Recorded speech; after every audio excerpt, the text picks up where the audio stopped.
Bonjour Raphaël Rémy Leleu. Bonjour Pierre Jacquemin. Salut Pablo. Salut à tous les deux. Salut. Merci Raphaël d'avoir accepté notre invitation. Raphaël, tu es conseillère de Paris, membre d'Europe Écologie Les Verts. Alors ça y est, vous l'avez fait. Europe Écologie Les Verts a signé un accord avec l'Union populaire, accord programmatique, accord de répartition de circonscriptions aussi. 100 circonscriptions seront réservées aux écologistes. Mélenchon s'y était engagé. Vous aurez un groupe à l'Assemblée nationale, un label commun aussi, Nouvelle Union populaire écologique et sociale. Bon, c'est un peu long, mais on va s'y faire. Le NUPS. Le NUPS, de nuptial peut-être d'ailleurs. Comment est-ce que tu qualifies cet accord, Raphaël? Historique, générateur d'un immense soulagement et je l'espère d'une grande dynamique. Parce que Mélenchon l'avait promis, on aura un groupe à une condition, c'est qu'on fasse campagne et qu'on gagne les 10 circonscriptions et les 10 députés.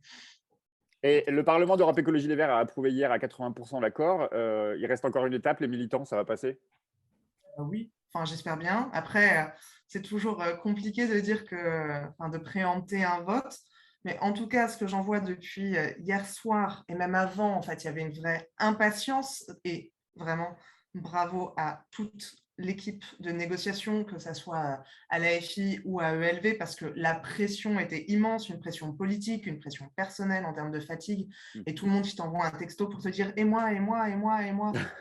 Mais aussi juste une vraie volonté de faire ensemble. Et du coup, on attendait ça vraiment avec beaucoup d'impatience. Donc, je pense que ça passera très largement. Un petit avis de recherche quand même, Yannick Jadot, on a des nouvelles, il a disparu de la circulation?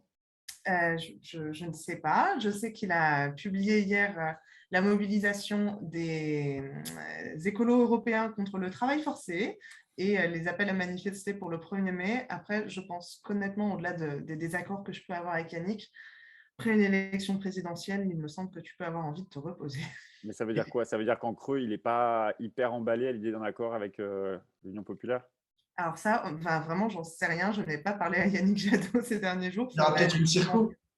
Comment? Non, il a Il dit y qu'il aura serait pas peut-être une candidat. circo. Non, il a dit qu'il ne serait pas candidat. Non, il a dit qu'il ne serait pas candidat. Et pour le coup, c'est quelque chose auquel on est normalement assez attaché en tant qu'élu écolo, c'est de ne pas cumuler les mandats. Et en l'occurrence, Yannick fait un super boulot au Parlement européen, donc il va pouvoir reprendre. Et il y a un autre avis de recherche, à mon avis, qu'il faudrait passer, c'est celui de Anne Hidalgo, qui est maire de Paris, Paris où tu es élu, tu es conseillère de Paris. Tu as des nouvelles d'Anne Hidalgo? Mais oui, on a des nouvelles d'Anne Hidalgo.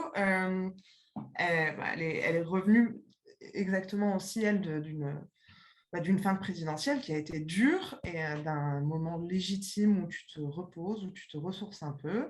On a le Conseil de Paris bientôt, donc ne vous inquiétez pas, vous allez pouvoir retrouver Anne Hidalgo très prochainement. Mais en creux de la question de Pablo, on se demande si l'absence de ces ténors, qui ont été quand même des candidats à l'élection présidentielle, compte tenu de ce qui se joue ensemble, de ce qui se joue à gauche et avec vous, les écologistes, on ne sent pas Hidalgo hyper emballé à l'idée que cette union aboutisse très largement, y compris avec les socialistes. D'ailleurs, elle a déjà plus ou moins acté l'idée qu'il faudrait des accords pour envoyer des candidats face aux candidats de l'Union populaire, donc à Paris notamment.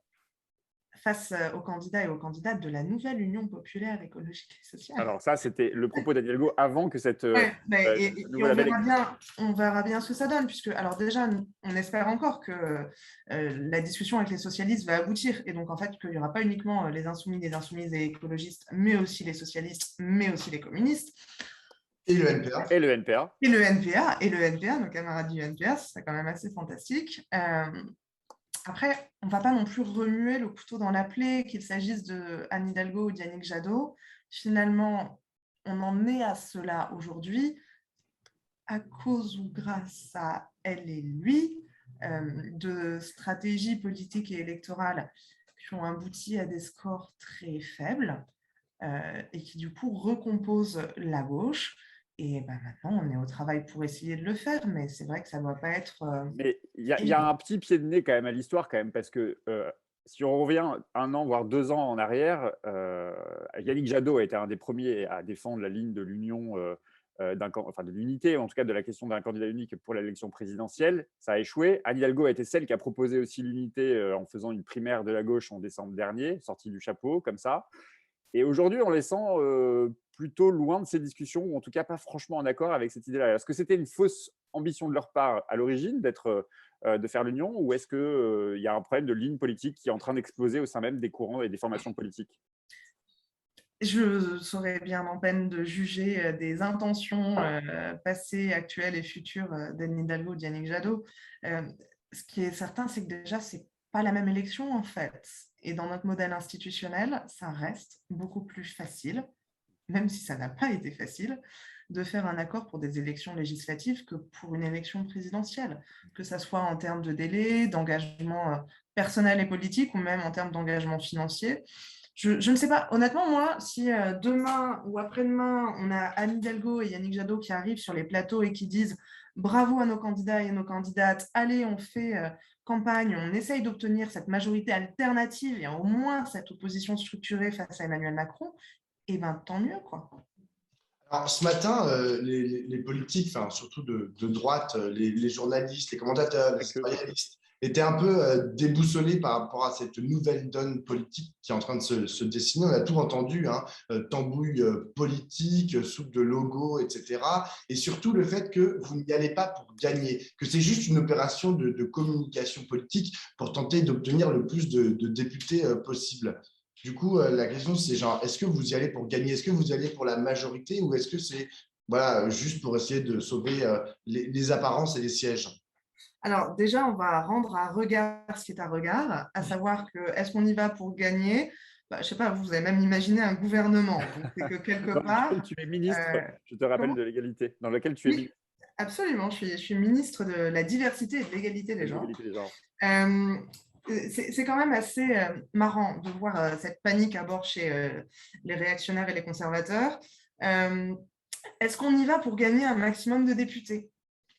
Alors, spoiler alerte, oui, c'est le principe d'une élection législative, les gars. Donc oui, ça va avec. Et en fait, est-ce qu'on espère et on va se battre pour avoir suffisamment de députés pour pouvoir déposer des motions de censure, essayer d'obtenir le ou la première ministre? Mais 1000 fois oui, en fait, on ne va pas se gêner. Je ne sais pas qui fait de la politique pour perdre, en fait. Enfin… Non, la question en vrai qui est posée en creux par les éditorialistes, c'est que quand bien même aujourd'hui les sondages sont plutôt favorables à la gauche, ils présentent un bloc de gauche qui est près de 10 points devant les députés macronistes ou même de l'extrême droite. La question c'est est-ce que, compte tenu du système électoral, de l'inversion des calendriers, de l'après-présidentiel, il est crédible de penser qu'aujourd'hui une opposition puisse émerger juste après avoir fait élire Emmanuel Macron? Une opposition qui émerge pour être majoritaire, c'est ça que je veux dire. Alors, ça, c'est un vrai débat institutionnel et politique. Je crois qu'on en a toutes et tous pleinement conscience. Mais c'est quand même drôle de voir à quel point les sondages perdent ou gagnent en crédit selon qui ils mettent devant. Enfin, là, d'un coup, il faut s'interroger profondément sur le rapport de force politique et d'institutions, alors qu'il y a 6 semaines, les sondages faisaient foi.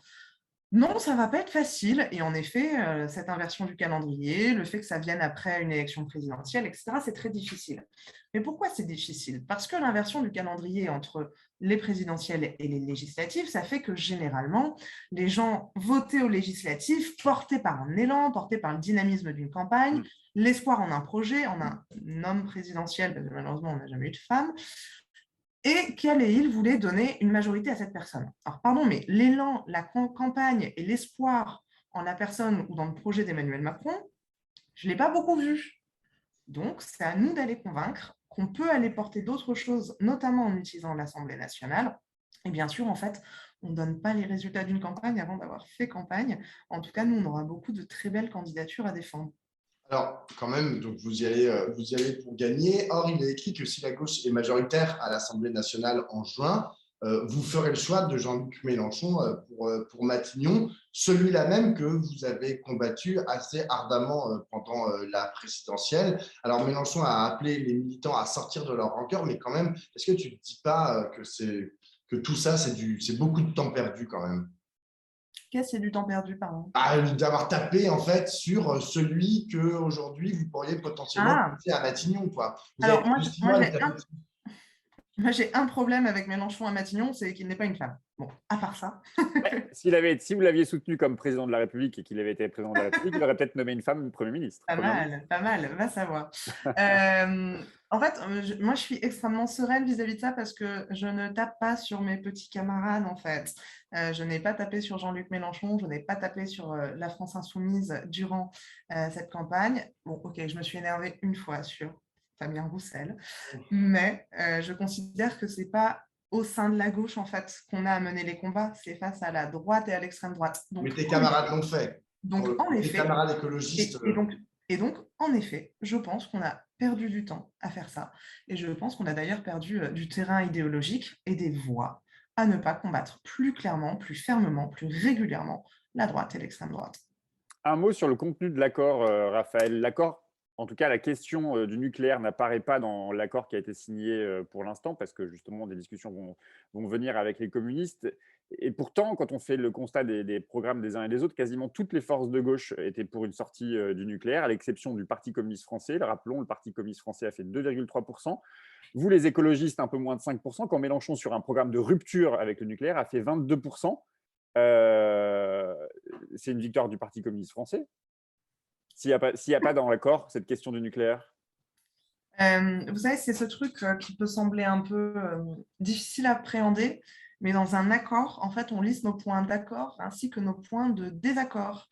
Et en fait, si les communistes veulent, enfin, désolé de le dire aussi clairement, mais rester du mauvais côté de l'histoire en la matière, bah, ils resteront tout seuls du mauvais côté de l'histoire en la matière. Moi, ce qui m'afflige dans cette position des communistes, qui est quand même légèrement plus nuancée, et vraiment sur ces questions, il y a de la nuance qui est apportée au débat. Et c'est vrai qu'on en a beaucoup parlé, mais ça mériterait d'un débat beaucoup plus long et beaucoup plus approfondi. Et je suis moi-même pas une experte du nucléaire. Et je me souviens, c'était en 2015, aux Journées d'été des écologistes à Lille. Et d'ores et déjà, il y avait régulièrement des partenaires de gauche qui étaient invités. Et à ce moment-là, D'Artigol, qui était porte-parole du Parti communiste français, avait déclaré, et c'était la première fois qu'un communiste le déclarait, que le nucléaire ne pouvait pas être l'horizon de la politique énergétique en France. Donc, autant vous dire, dans l'amphi, on était à fond.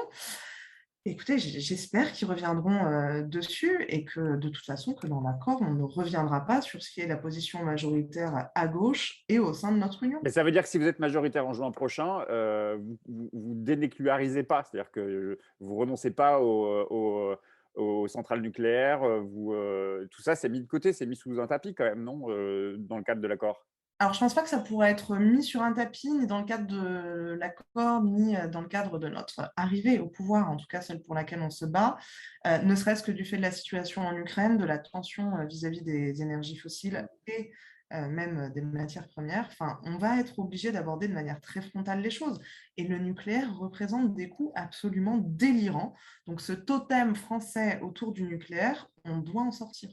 Mais il y a quand même c'est pas la seule question, le nucléaire, il y a aussi la question de l'Union européenne, il y a aussi la question du rapport aux relations internationales.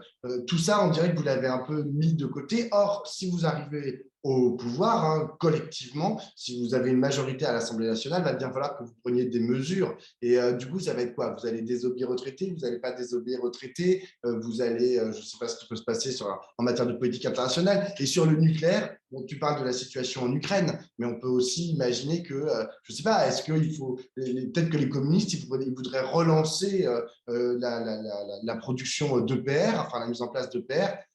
Il faudrait déjà qu'on réussisse à en faire atterrir un d'EPR avant de recommencer. Oui, mais c'est comme c'est des politiques sur le long cours, tu vois, c'est quand même des points centraux. Et tout ça pour dire que, en fait, ça donne du grain à moudre, en fait, pour les commentateurs et les éditorialistes qui disent, ah bah oui, bah, ils ont dit tout ce sur quoi ils étaient d'accord, mais comme ils n'ont pas vraiment cherché à trouver des transcendances sur le point de désaccord, ça paraît un peu faible. Mais en fait, la transcendance en politique, j'y crois pas et je vois pas ce que ça vient faire là. La politique, c'est du débat public, c'est de la controverse, c'est du rapport de force. Et donc, oui, à un moment, ça dépendra de combien de personnes on arrive à convaincre, dans quelle position de pouvoir, avec quels moyens.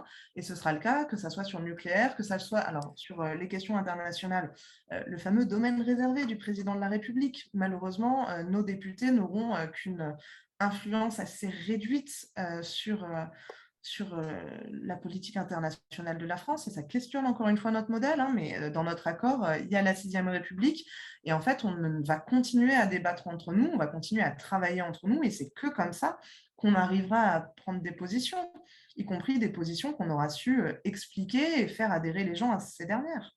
Allez, Raphaël, on se met encore dans l'hypothèse où vous êtes majoritaire en juin prochain. Fais-nous rêver. C'est quoi vos premières mesures? Alors, beaucoup de choses. Alors déjà, il faut avoir en tête que si on est majoritaire à l'Assemblée, il y a toujours un certain nombre d'armes institutionnelles que Macron pourra utiliser, et je pense qu'il nous menacera assez rapidement. Non, j'ai dit que tu devais nous faire rêver. J'ai pas dit Ah bon. Tu ne veux pas nous mettre des bâtons dans les roues. Pas de dissolution. Ok, mais bon, le rêve, la réalité, la vérité, bref, comment on fait? Le SMIC à 1 400 €, ça, dans le genre mesure immédiate et qui concrètement change la vie des gens, sauve un certain nombre de personnes, je pense qu'on peut difficilement faire mieux, d'autant plus qu'il y a beaucoup de choses qui sont liées également, indexées sur le SMIC. De vrais travaux parlementaires sur la Sixième République et sur les statuts des élus. Je pense que les dernières semaines, et en fait tous les scandales qui ont émaillé le mandat d'Emmanuel Macron doivent nous mettre à bosser sur le statut des élus, l'éthique, la déontologie, le rapport à la transparence aux électeurs et aux électrices. Et c'est comme ça aussi qu'on lutte contre l'abstention et la défiance vis-à-vis des politiques.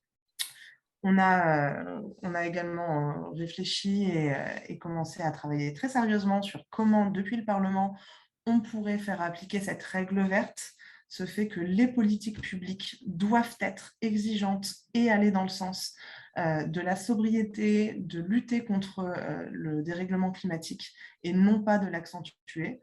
Ça fait déjà beaucoup de travail pour une assemblée qui, j'espère, démarrera un mandat de manière avec en fait déjà, ne serait-ce que ça, hein, ça nous changerait la vie, une assemblée qui serait, ou en tout cas de notre côté, paritaire, représentative de la société française, et avec des gens qui seraient exigeants et exigeantes à la fois dans leurs projets, leurs valeurs, et aussi dans la manière dont elles et ils conduisent leur mandat.